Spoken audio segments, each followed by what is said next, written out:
Strategi ini memang sangat mujarab sekali, sangat taktis, praktis, ekonomis, bahkan tidak mengeluarkan dana sepeser pun untuk bagaimana si Imam Jumbo Petamburan keluar dari sarangnya yang sudah lama sekali angrem dari petamburannya. Bagaimana ulasannya? Mari kita bahas. Assalamualaikum sahabat AW Kertapati, kita kembali di Opini AW Kertapati Channel. Anda tentu saja sudah melihat kan bagaimana channel Imam Petamburan ini, Imam Jumbo, Beruk Zaman ini, tuwek ngeklek mau mati ini dihapus, diganti akun baru kan. Nah, habis itu senyap. Terus playing victim, ngaji terus gitu, supaya dianggap memang suci, prek-klek. Nah, dari kesenyapan, kesunyian, keheningan si Imam Jumbo dan teman-temannya ini, sekarang terpancing dia keluar juga dari sarangnya setelah mendengar narasi tajam yang sebetulnya itu tidak sengaja dilakukan oleh Gus Buat Pleret. Tapi sudah terlanjur, ya sudah, gas saja. Dan Gus Buat Pleret pun juga sudah melakukan klarifikasi, permohonan maaf kan. Apa yang sudah dinarasikan itu diklaim sebagai atau diduga sebagai ujaran kebencian dan sudah ada laporannya ke kepolisian oleh pihak Klen Balawi kan. Nah, menariknya si Imam Jumbo tuwek ngeklek garangan zaman, beruk zaman, kata Mas Sugeng ya, keluar dari petarangannya.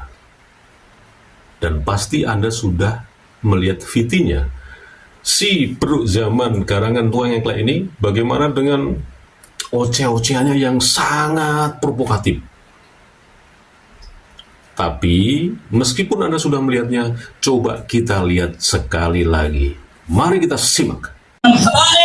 Seperti Imam Ahmad bin Isa al-Haidar dan Imam Ubaidillah, juga Imam Al-Haddad dan lain-lain. Dua, bahwa selama 3 tahun terakhir ini, gerombolan monyet tersebut secara terang-terangan menjadi pejalan nasab yang mengobok-obok nasab Ba'alwi yang suci dan mengajak-ajak nasab Arwah Songo yang mulia. 3, sudah. Yang ketiga, bahwa selama 3 tahun terakhir ini gerombolan monyet tersebut semakin nekat mengancam, sweeping dan bantai serta usir habaib maupun Ba'alwi, mempersekusi ajar habaib, mengusir habaib, menyerang dan merusak makam-makam habaib. Bahkan kini bukan hanya habaib, tapi semua keturunan Arab di Indonesia diserang dengan gerakan anti Arab lewat cara-cara rasis dan fasis. 4, bahwa selama 3 tahun terakhir ini gerombolan mayat rasis dan fasis tersebut telah melakukan berbagai propaganda licik dan jahat untuk membelokkan sejarah Indonesia dengan menghapus semua peran dan jasa keturunan Arab dalam perjuangan kemerdekaan Indonesia. 5, bahwa selama 3 tahun terakhir ini gerombolan monyet rasis dan fasis tersebut membentuk organisasi monyet dan laskar monyet yang di backup sejumlah oknum jenderal untuk melakukan teror dan intimidasi, bukan saja terhadap habaib dan keturunan Arab lainnya, tapi juga terhadap para muhibbin dan cinta ulama dan habaib. Bahkan belakangan terang-terangan gerombolan monyet rasis dan fasis tersebut membela oligarki musuh yang menindas rakyat miskin di provinsi Banten. 6, bahwa selama 3 tahun terakhir ini kejahatan gerombolan monyet rasis dan fasis tersebut sudah dilaporkan oleh API, Advokat Persaudaraan Islam, advokat FPI, ke Markas Besar Kepolisian Republik Indonesia, lengkap dengan saksi dan bukti. Tapi di lantai 15 Gedung Mabes Polri, bagian cybercrime hanya diarahkan dan dikembalikan ke bagian humas, yaitu pengaduan masyarakat, dan tidak pernah diproses dengan alasan arahan atasan. Itu pengakuan daripada petugas di sana. Kami tidak pernah diperiksa proses karena begini arahan atasan kamu.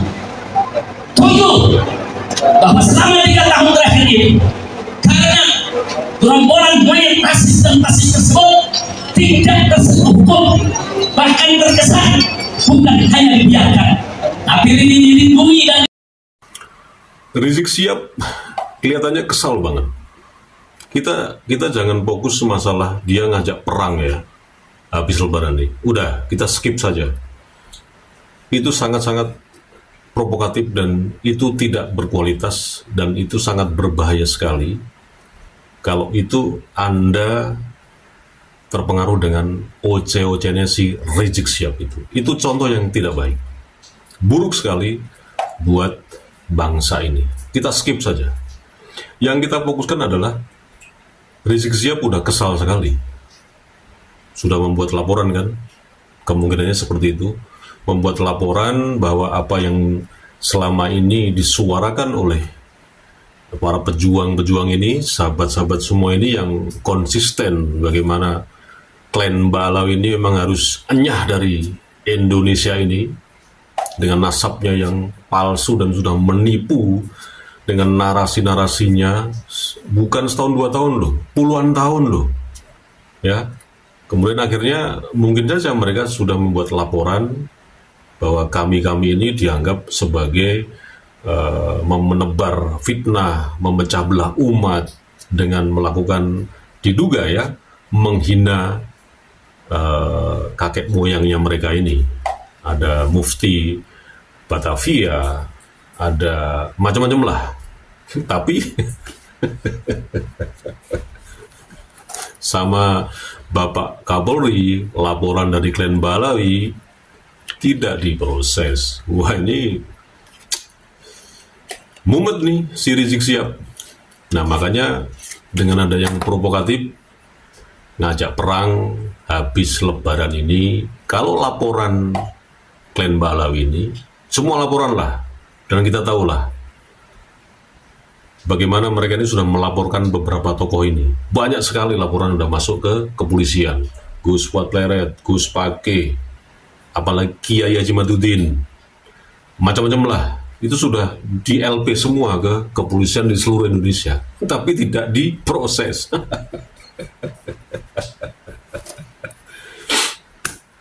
Dan Anda tentu saja lihat kan tadi bagaimana si Rizik Syihab kesal kalau perjuangan ini didukung oleh jenderal-jenderal monyet itu. Wah, ini memang kurang ajar ini si Rizik Syihab ini. Tapi kita tidak, tetap kita harus menahan diri untuk tidak terpancing emosi kita. Biarin mereka mau ngomong apa, biarin. Bukan masalahnya, bukan terus kita tidak berani, coy. Bukan terus kita tuh cemen. Janganlah membuat stigma negatif seperti itu. Gini loh, coba dengarkan loh. Meskipun saya ini bukan siapa-siapa ya, saya bukan tokoh, bukan apa, saya itu nggak penting. Tapi coba Anda pikir lagi. Kalau mereka ini kita lawan, ya, dengan perlawanan seperti yang mereka ujar-ujarkan, ugal-ugalan ngomong seenaknya di sosial media seperti itu, ya kan kita sama aja dengan mereka. Bagaimana sih kalian ini? Sorry ya, saya bukan sok pinter, sok ngajari.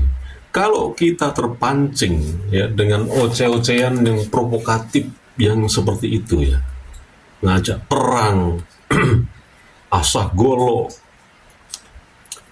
dan macam-macam lah, kita sama aja dengan mereka. Anda tidak sadar kalau ini terjadi, kita lawan dengan hal seperti ini juga, terus terjadi perang saudara jeger, yang rugi siapa?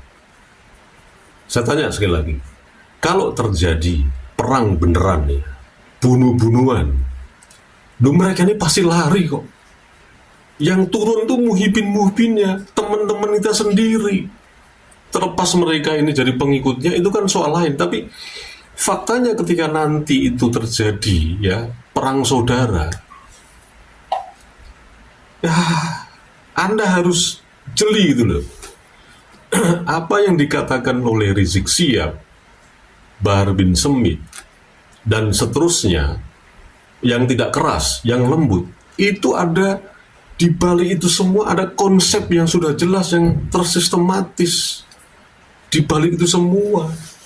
Jadi mereka ini mengatakan bukan hanya terus nyeletuk gitu aja tanpa sadar atau emosional, bukan. Mereka ini pandai bersandiwara gitu loh.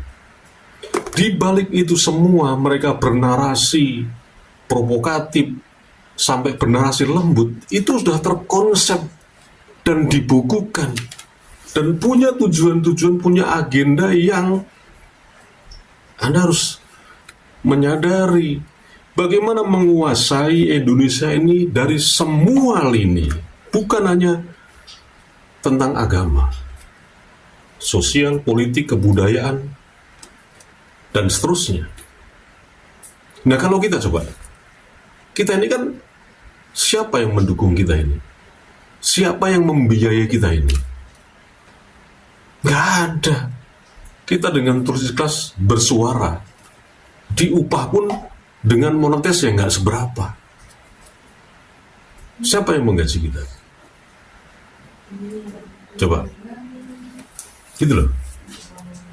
Kalau terjadi benar-benar ini perang saudara, kita terprovokasi, apalagi muhibin tuh, sampai terprovokasi dengan junjungan Anda ini, yang rugi Anda sendiri. Mereka ini kalian balik lari ke luar negeri, dan mereka sudah jelas aman secara finansial. Nah, karena memang tujuan agenda yang disokong dari pihak-pihak yang lebih besar lagi jaringannya. Gimana sih kalian ini? Jangan terlalu polos lah berpikir itu, jangan terlalu bodoh gitu loh. Ini yang kemungkinan ya. Terserah Anda mau menyimpulkan seperti apa. Apakah ini hanya sainannya mencocologi atau terserah. Tapi kenapa PBNU sendiri, ketuanya Gus Yahya Kholilistakuf juga tidak bereaksi keras kepada Glenn Balawi? Coba Anda tanya. Coba Anda pikir secara jernih lah. Bukan persoalan tidak mendukung perjuangan ini, tapi lebih bagaimana ya menyeimbangkan, terus membuat kondusif ini, situasi ini bagaimana kondusif terus, walaupun terjadi perang argumentasi, bahkan saling sindir, saling caci maki, kan cuma sebatas di medsos aja, ya kan?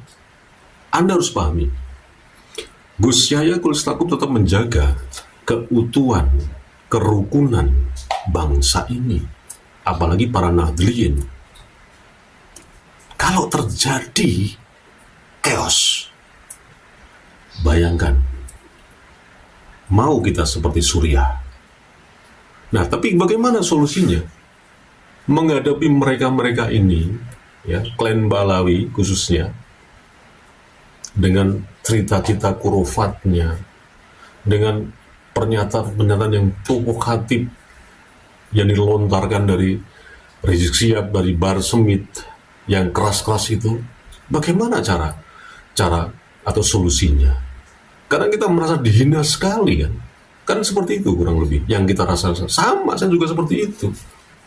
Solusinya ya terus, ya kita lawan aja dengan terus bersuara, terus berargumentasi.